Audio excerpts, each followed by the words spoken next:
이와 비슷한 이미지를 발견하기 위해서 이 서치 이미지 버튼을 눌러주면 되는데요. 네, 이렇게 예쁘네요. 이런 그림들을. 네, 안녕하세요. 미드저니가 이제 새로운 변화를 꾀하고 있는 가운데 얼마 전에 이제 웹페이지에서 사용할 수 있는 그런 환경을 제공해 줬죠. 네, 며칠 좀 지난 소식이긴 한데 미드저니에 큰 변화가 있기 전에 한번 다뤄보면 좋을 것 같아서 몇 가지 특징에 대해서 이야기하고 마무리할까 합니다. 네, 바로 가보실게요. 네, 좌측에는 이제 구 버전이고 잘 사용하진 않죠. 보통 이제 디스코드 앱에서 많이 생성을 하고 있고요. 그리고 이제 오른쪽 같은 경우가 깔끔하게 새로 구성된 베타 미드저니 웹페이지 형식입니다. 일단 이 색깔은 이렇게 눌러서 검은색으로 바꿀 수가 있겠지만 저는 좀 흰색이 좀 좋다고 보입니다. 제일 먼저 큰 특징이 이제 웹페이지에서 생성이 가능한 공간들을 이제 만들어 줬는데 아직은 이제 커밍 순이라고 해서 이 기능이 활성화되지는 않았습니다. 조만간 될 거라고 보고 있고요. 그리고 일단은 우리가 웹페이지에서 그동안 불편했던 점들이 크게 개선되었는데요. 바로 그 첫 번째가 속도입니다. 네, 9버전 같은 경우는 이 버튼을 누르게 되면 이렇게 선택을 할 수가 있어요. 그래서 이 점은 좀 편리한데 신기능에는 이게 없는 것 같아요. 네, 그래서 이제 한번 갤러리 한번 가보겠습니다. 갤러리 익스플로러에 들어가게 되면 다른 타인의 작품을 볼 수가 있는데요. 한번 크게 볼게요. 이 버전 같은 경우는 이렇게 내리게 되면은 이게 로딩 속도가 지금은 띄워져 있기 때문인데 처음에 이거를 띄우고 나면 로딩 속도가 이런 식으로 빠르게 되지가 않았어요. 그죠? 이런 차이가 있는데 신버전을 한번 볼게요. 신버전 같은 경우 이제 여기 익스플로러에 들어가서 쭉 내리게 되면은 빠르게 그림이 생성되는 걸 확인할 수 있어요. 네, 이 로딩 속도가 상당히 빨라졌기 때문에 좀 쾌적해요. 아직은 조금 이런 것도 있긴 한데 조금 더 빠른 느낌이 들고요. 빠르다는 느낌을 더 받을 수 있는 거는 그림을 하나 들어가게 되면 자, 이렇게 옆에 다른 그림들이 뜨게 되죠. 그리고 마우스 스크롤을 하게 되면 자, 이렇게 빠르게 전환이 되는 것을 확인할 수가 있습니다. 네, 이 점이 가장 편리한 점인 것 같고요. 보면은 이제 과거 같은 경우는 하나하나씩 이렇게 봐야 돼요. 이렇게 하면서 이렇게 이게 좀 불편하고요. 이제 스크롤 하게 되면 편한데 이 버튼을 눌러야 되는 그런 단점이 좀 있습니다. 그래서 속도 면에서는 이 훨씬 더 빠른 그런 특징이 있어서 보기가 좋고요. 그 다음에 프롬프트 복사 같은 경우도 이렇게 눌러서 해야 되는데 신버전에서는 바로 이렇게 눌러서 이 버튼 눌러서 할 수가 있죠.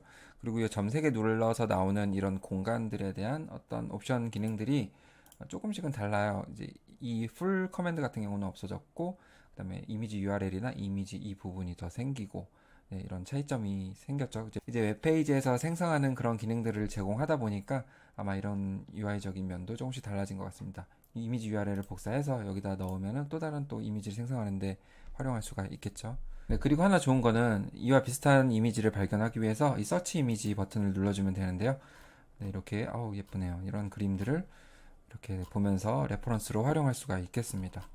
좋으면 이렇게 눌러주면 되고요. 어렵지 않죠? 이렇게 가볍게 보시면 될 것 같아요. 네, 지금 이제 쾌적함과 이런 어떤 UI적인 좀 편리함 이런 것들에 대해서 좀 봤는데요. 그러면 검색 기능에 대해서도 한번 찾아볼 수 있도록 하겠습니다. 예를 들어 타이거를 한번 찾아볼까요? 일단 신버전에서는 언제 생성됐는지는 나오지는 않고 있어요. 그런데 9버전 같은 경우는 옛날 자료들이 많이 나와 있죠. 네, 이러다 보니까 최근에 작성했는지 그런 것들을 어떤 기준에 의해서 보기가 좀 어려운 것 같아요. 그리고 이렇게 별로 안 나와요. 그럼 이거 더 눌러서 이렇게 한번 생성을 또 해야 되는데 신버전 같은 경우는 계속해서 이렇게 나오기 때문에 빠른 시간 내에 풍부하게 볼 수가 있습니다. 이것도 보면은 과거 자료가 좀 많은 것 같아요. 그래서 활용하기가 조금 그런 것 같아요. 아무래도 웹페이지에서 생성을 안 하다 보니까 이런 어떤 괴리가 좀 있지 않나 싶고요. 이런 기능들이 좀 세부적으로 있는데 신버전에서는 좀 깔끔하게 있습니다. 9버전 같은 경우 초보자가 보기에는 좀 어렵지 않나 싶고요. 마지막으로 하나 차이가 좀 있는 것 같아요. 보면은 이제 홈을 눌러보면 내가 만든 이런 이미지들을 볼 수가 있는데 여기도 마찬가지로 두 번째 눌러주면 이게 나오는데 예전 같은 경우는 이제 5를 한번 눌러볼게요. 9버전 같은 경우는 만약에 업스케일을 안 하게 되면 이렇게 4개의 그림밖에 볼 수가 없어요. 그리드 형태밖에 못 보죠. 업스케일을 한 것만 이렇게 볼 수가 있는데요. 신버전 같은 경우는 업스케일을 안 함에도 불구하고 이렇게 한 장 한 장씩 확인해서 다운로드가 가능해요.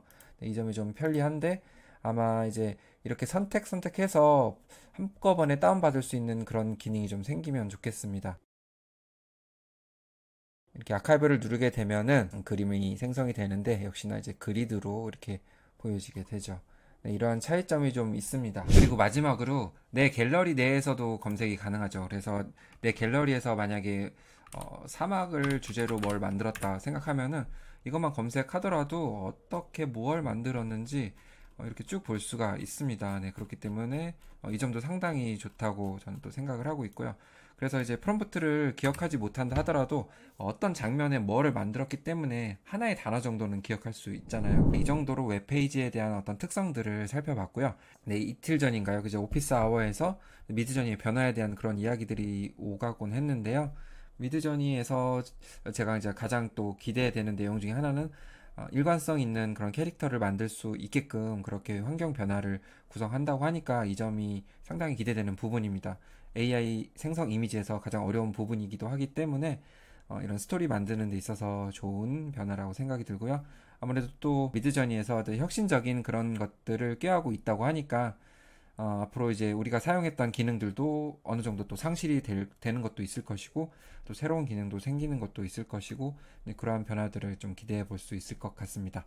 네, 여기에 대해서는 뭐 AI 파트너스님께서 자세히 다루고 있기 때문에 네, 여기 보면 이러한 이제 오피스 아워 미팅 내용에 대해서 아주 자세히 알려주시고 계시기 때문에 여기 가셔서 꼭 참고해 주시면 좋을 것 같습니다. 항상 이제 커뮤니티에서 이런 좋은 내용들을 알려주시고 계시기 때문에 너무나 좋은 정보들 활용해 보시면 좋을 것 같습니다.